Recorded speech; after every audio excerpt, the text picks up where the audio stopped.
Diana. Yeah, I'm sorry, guys. Emails are not coming to me. It won't matter. Yeah, Diana's on. Oh, Diana's on. Yeah. emails are just not coming to me properly, but it won't matter in a few, so I'm not going to make it a big deal. Yeah, she's right here. Wait a minute. I hear her. Can you hear me? She's on the bottom. Yes, I can hear you. She's on the bottom of my I screen. Oh, I hit. Where are She's not getting emails. Yeah. Okay, good evening. I would like to call to order the October 10th meeting of the Norwalk Common Council. The time is, We live it. yeah, he said, yeah. The time is 7:34. If you'll please rise and join me in pledging allegiance to our nation's flag and remain standing after the pledge. I pledge allegiance.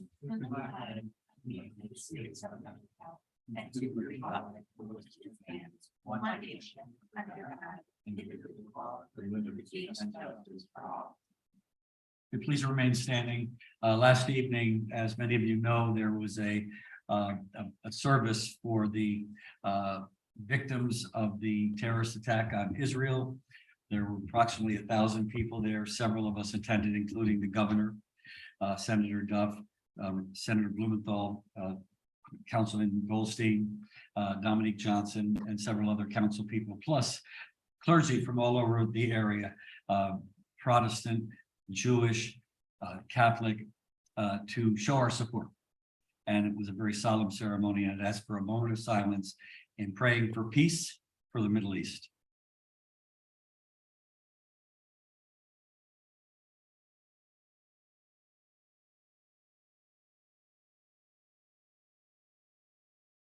Thank you.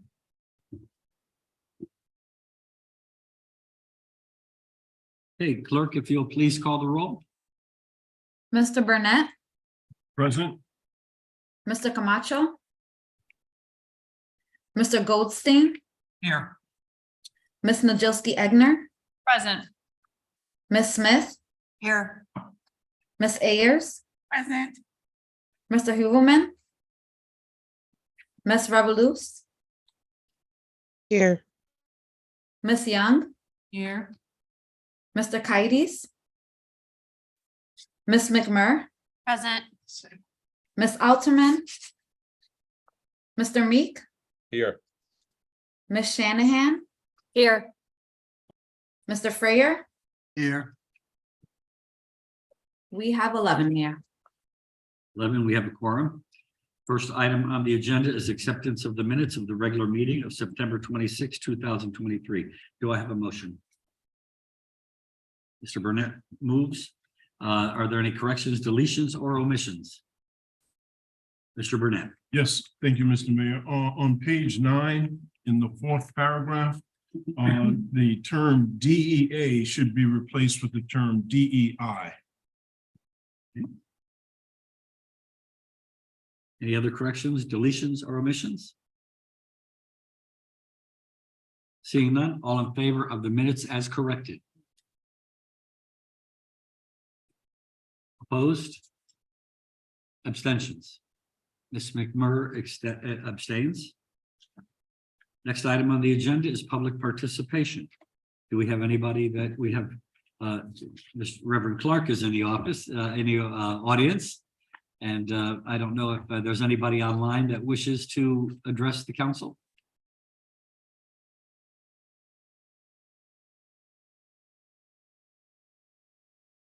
Yes, we have Donna S. Please unmute.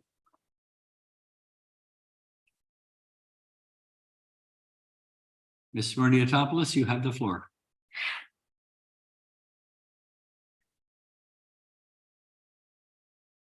All right, there we go. Good evening, everyone. I wanted to speak to the agenda item, authorize the mayor, Harry Rilling, to execute the boundary line agreement and all other documents necessary to effectuate the adjustment of the property lines between Norwalk High School and Merrimack School. Important context is missing from this agenda item. The Norwalk High School plan requires taking land away from Merrimack School. That's not an adjustment. It's not a land swap. It's the seizure of land from one school to benefit another, and means the loss of a ball field for little kids. And it's not the first time in recent memory a land swap hurt the children. Let's not forget the history of the Norwalk High School project. No one on the Board of Education in 2019 identified the need for a brand new Norwalk High School. The State Department of Education was in the dark on this plan until October of 2019. Miguel Cardona, who is now Secretary of Education, was equally in the dark. According to Senator Duff, there was $200 million in bonded funds just lying around in Hartford, waiting for him to spend it. The State Department of Education was interested in regionalization, and Senator Duff's original plan was for an arts magnet school that did not fly with the state. So on the fly, literally within the context of a meeting, they came up with an expanded P-TECH program for one reason only, to qualify for the state funding. Not because we needed a new high school, because Senator Duff wanted one. Some of the council persons sitting here today were smiling for the cameras when the Norwalk High School plan was unveiled in late 2019. No one asked any questions. No one asked the most important question: how and why did the Ely project fall off the state's school construction priorities list? The narrative on Ely is that Connecticut Deep didn't approve the land swap. The truth is, we bend the rules all the time, take land away from this place and add it to that one, just as the council will undoubtedly do tonight to accommodate a catastrophically expensive and unnecessary building project for which we may never see the reimbursements we've been promised, and which may well cost us our AAA bond rating. And we need that rating for the needed school construction projects like the South Norwalk School. Everyone in the State House knew 3 years ago that the Norwalk High School project jumped the school construction line, did not go through the normal vetting process, unlike Ely, which was scuttled not because it wasn't vetted. It was on the state school construction priorities list until early 2020, but thanks to inaction from the same Norwalk members of the Hartford delegation who prioritized a building project that had never been previously identified as urgent. 3 years ago, when asked about the Norwalk High School project jumping the line without being vetted, our own Travis Sims, and he's a friend of mine and I like him, but he said that this school needs to be new is an understatement. It's a threat to our children, adding safety has to take precedence. This school needs to be torn down and built new. This is well overdue. I wish Mr. Sims had spoken as passionately about a new South Norwalk Elementary School, which is more than well overdue. When will our South Norwalk representatives start representing those who live in South Norwalk instead of bowing to an agenda set in the DTC caucus or worse in Hartford? Thank you for this time this evening. I hope that you will scrutinize the Norwalk High School project more thoroughly. I'm worried that this plan is going to sink us completely and we cannot afford it. Thank you and good night. Thank you, Ms. Verndia-Topoulos. Any other persons? If anyone else would like to speak, please raise your hand electronically now.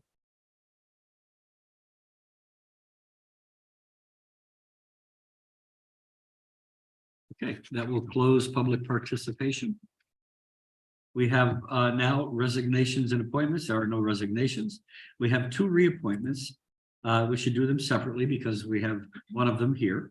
The first would be Alexandra Salazzo for the Fair Housing Advisory Commission. Do I have a motion? Mr. Burnett.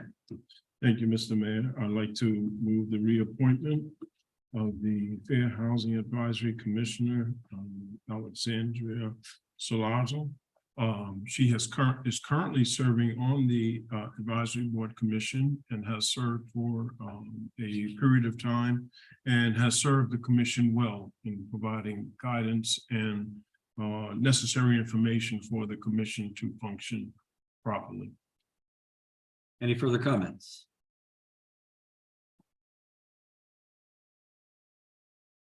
Seeing none, all in favor? Opposed? Abstentions? Motion carries unanimously. Thank Mrs. Salazzo for her willingness to serve. Next item on the agenda is the reappointment of Richard Wesley Clark, Fair Housing Advisory Commission. Do I have a motion? Mr. Burnett. Thank you, Mr. Mayor. I'd like to move the reappointment of Pastor Richard Wesley Clark to the Fair Housing Advisory Commission. He also currently serves as a commissioner on the Fair Housing Advisory Commission.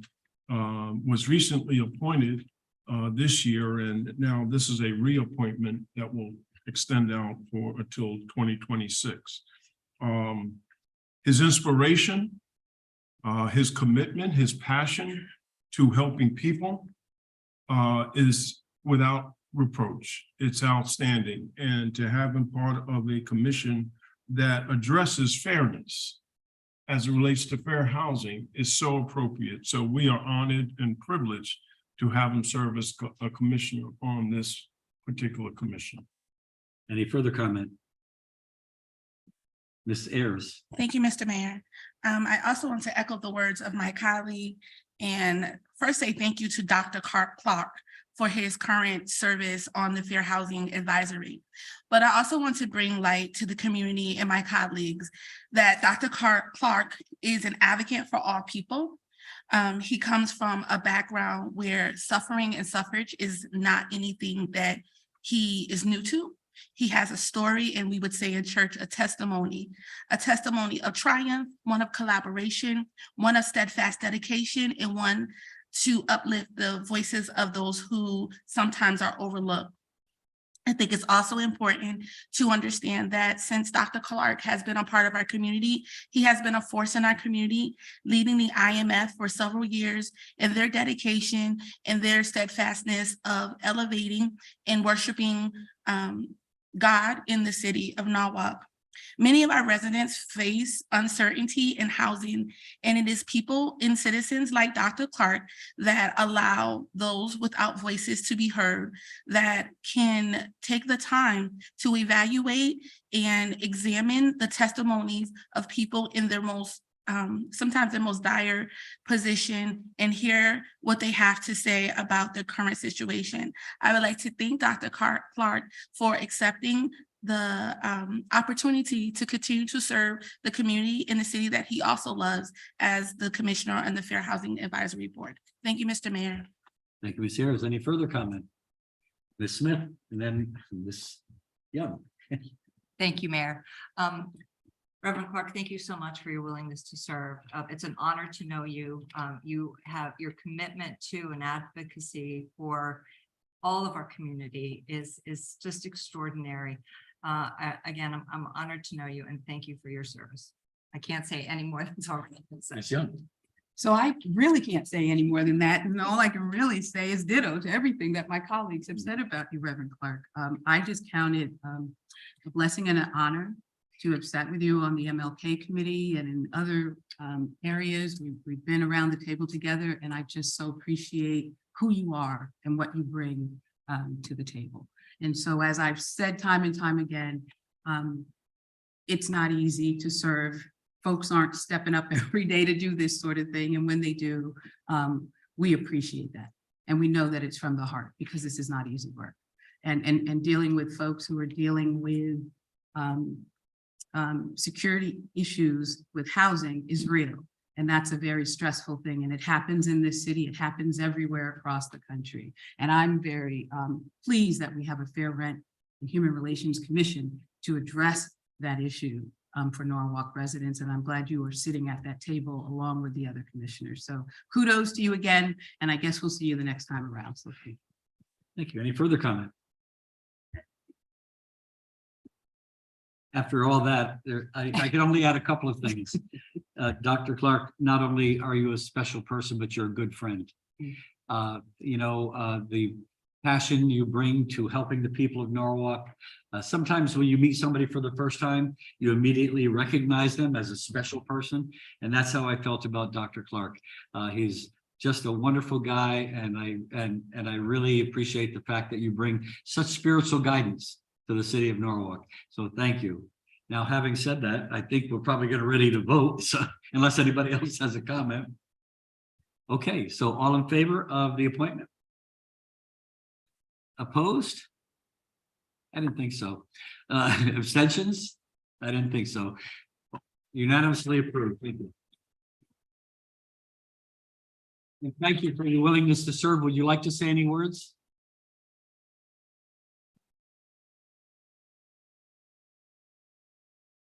To Mayor and the President and members of the Common Council, extend my gratitude to you for considering me to serve in this capacity. God being my help, I hope to do the best for the good of all people. Thank you so much. Thank you.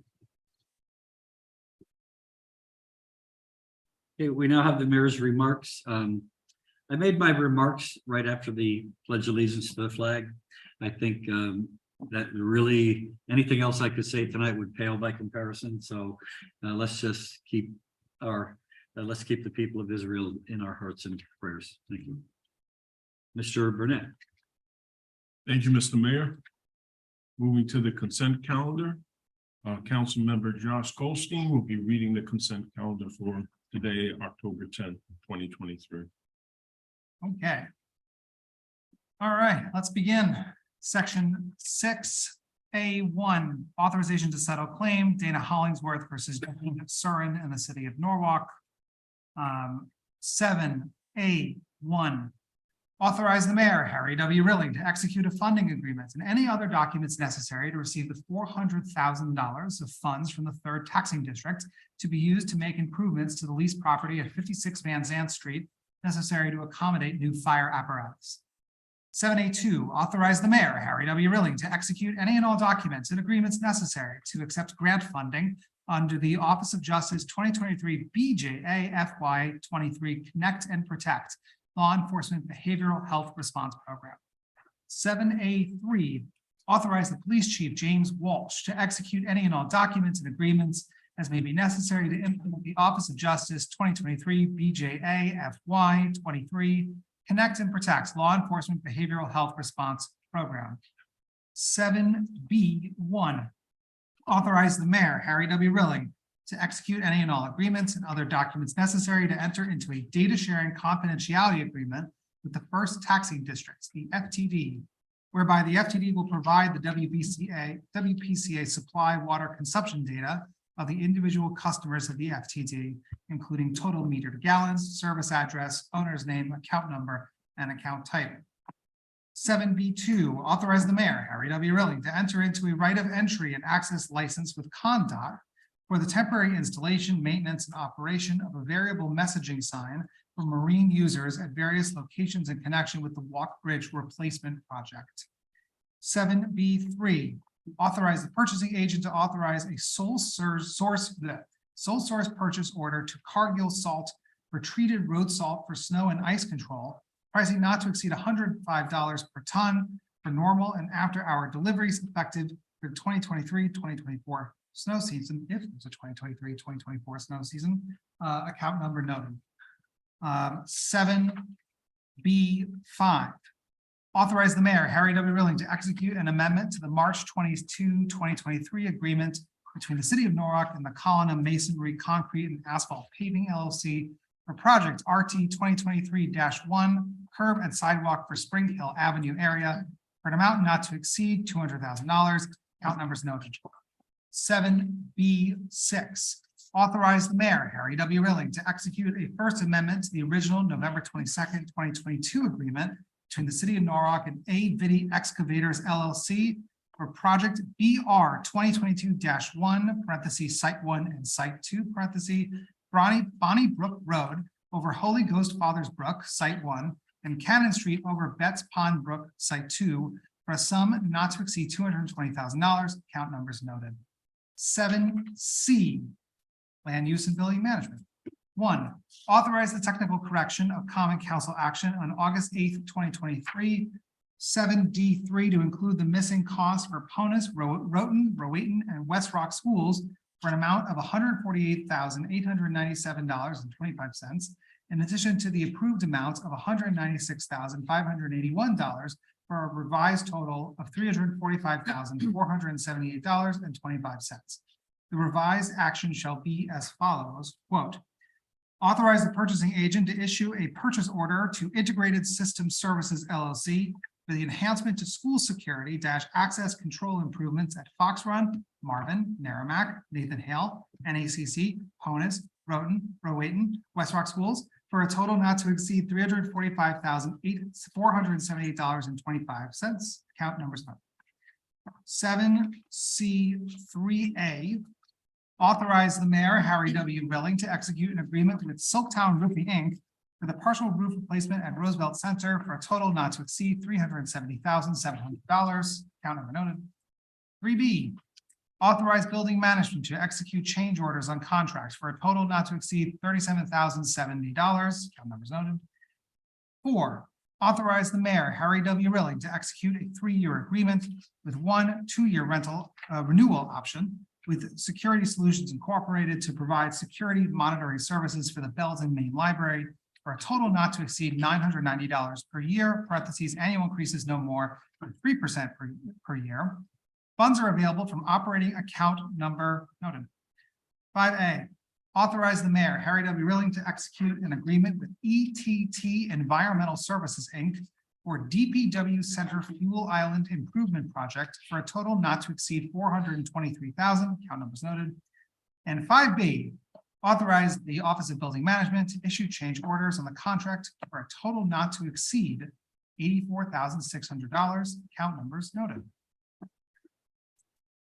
Short and sweet.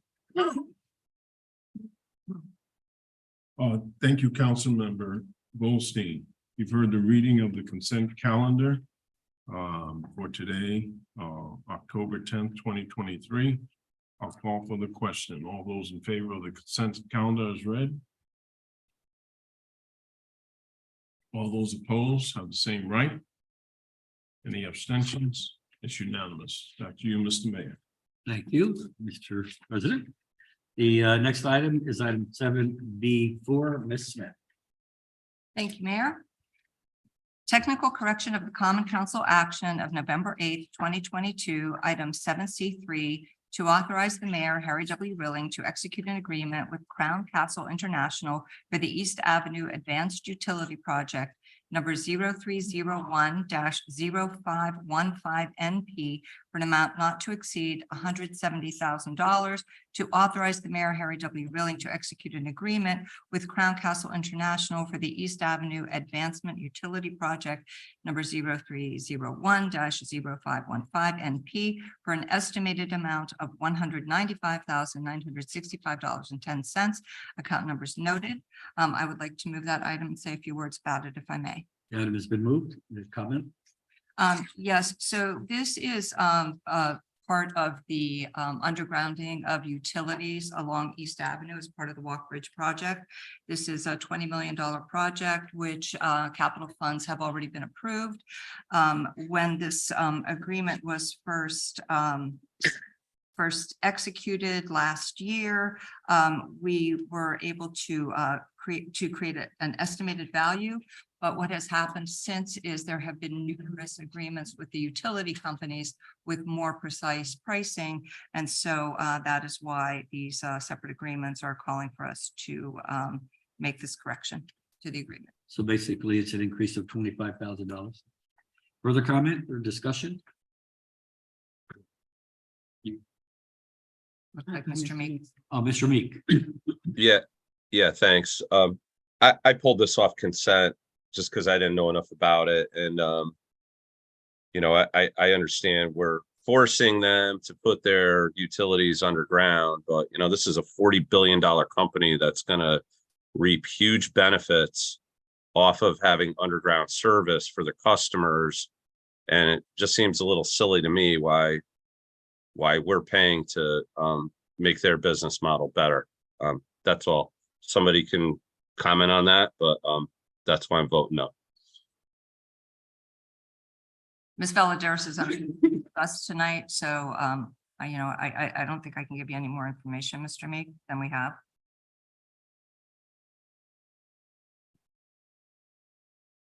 Okay, no further discussion? Okay, seeing none, all in favor? Opposed? Abstentions? Let the record reflect that Mr. Meek has opposed. And the motion passes. Next item on the agenda is 7B2. Ms. Smith. C2. 7C2. Yeah, sorry. Thank you, Mayor. Authorize the mayor, Harry W. Rilling, to execute the boundary line agreement and all other documents necessary to effectuate the adjustment of the property lines between Norwalk High School and Merrimack School. I'd like to move that item, please, and just say a few words before I turn it over to Alan Lowe, Okay. our buildings and facilities. You have the floor. Okay, thank you. Yeah, so my understanding of this item is that the boundary line was improperly drawn many, many years ago, runs currently right through the football field. And we're already using it for Norwalk High School. So we need to redraw that line through via the survey so that we can move forward with our reimbursements with the state. So Alan, I know I saw you here, so I'd like to just turn it over to you to add a few comments and answer any questions that people may have. Mr. Lowe? Good evening, member of Common Council and Mayor. Yeah, basically, what Councilwoman Smith said is pretty much what it is. It's I guess way back when the city acquired the property for now making Norwalk High School, that was the old property from those days. The property line in your agenda package, the property line is just shown on existing building plan. The line actually draw across the parking lot and a little bit of Norwalk High School, the present Norwalk High School, and through the parking lot and part of field. So the property line is not really critical because the city owns both property. Really the utilization of property between Narrow School and Norwalk High School is what's important. The proposed plan doesn't change that. The little softball outdoor play area for Narrow will generally stay the same way. Only things all we're doing is that we're rotating the backstop on the opposite side. The Norwalk High School uses that field for JV softball, and right now the right field is only 140 feet, which is really odd size. Typically, it'd be 180 to 200 feet. So by rotating the home plate on the opposite side, we gain a regular size 180 feet field all across the outfield. It doesn't at all changes the utilization of Narrow School use of that field during the daytime. This plan has been reviewed at Narrow School probably like a year ago, and nothing has really changed from that.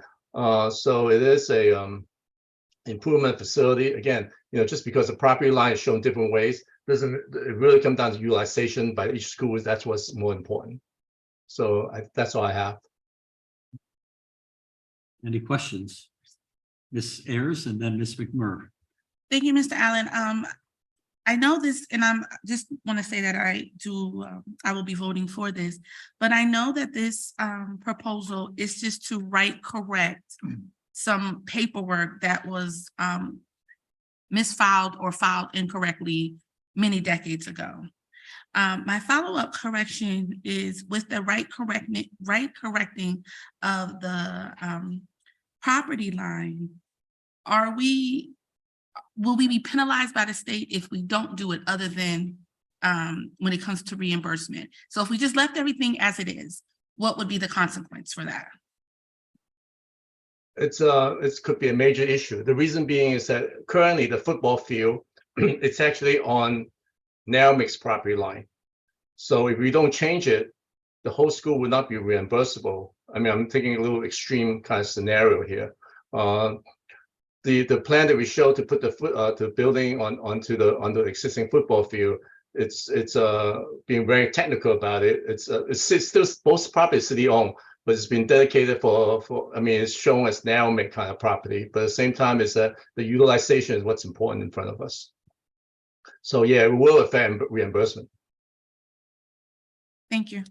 Ms. McMurray. Thank you, Mayor. Alan, you've been so great about helping keep the Narragansett parents and community abreast of what's going on with the Norwalk High School construction project. So I just want to take a moment to confirm that they are not losing a softball field, correct? Narragansett School is not losing. They don't really use it for softball. They use it for open play area. Sure, but they're not so losing anything. They're not losing anything, right? Correct. In fact, as part of our previous conversation that we had probably like 9 months, a year ago, there was discussion that the same plan was presented to them, and we haven't made any changes from there. But then part of the conversation was that the Narragansett parent group wanted a kind of a paved area near the playground area, because during when the ground is wet, they want something that close by that the teacher can mind the kids start going all the way to the basketball or court that's out the other end of the property, edge of the property. So this summer we put in a small area. It's not a huge area, but it's big enough that my staff, Joanne, and the principal, Jane, Wilkins. They work together, identify location and the size, and has been installed as of middle of August. So my commitment to the at that time to the Narragansett school parents was that I look into it, but after we figure an area, then we actually put it in. So we are in full compliance to their wishes. And so you said that the outfield needs to be moved on the softball field. What is the timing of that project if we have to do that? It's probably around 2.5 to 3 years from now. We are not going to touch the area, so we won't interrupt Narragansett school. Only time when we do it would be probably affect them about 6 months. Basically, the play infield would be removed and grass we put in. So because we're flipping the infield on the opposite angle. Great, thank you very much. Further comment? Ms. Shamik? Thank you, Mayor. Alan, I understand there are land area minimum requirements for new school construction.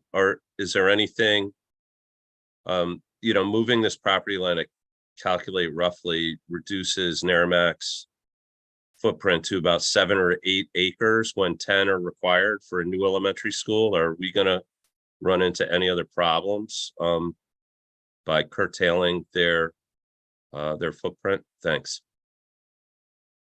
As far as I know, there's no minimum limits. We typically, the city of Norwalk, and based on our experience, we typically look at elementary school between 7 to 8 acres and up to 11. When we look at South Norwalk School, Hatch and Bailey, it's the old Hatch and Bailey site is about 11.7 acres. So when you go acquire property, a certain portion that may not be as usable. You look at Cranberry School, a lot of it's wetland. So that property, I think it's about 14 or 15 acres. I may not be accurate those numbers, but it's probably up in 14, 15 acres of property, but good portion is usable. So when you look at acquisition of property for school, whether it's elementary school, middle school, or high school, it really depends on the specific site, location, and the condition of it. That sometimes a grade changes, like the Hatch and Bailey property, the upper portion is really not very usable because they're about 70 feet higher than the lower portion of the property.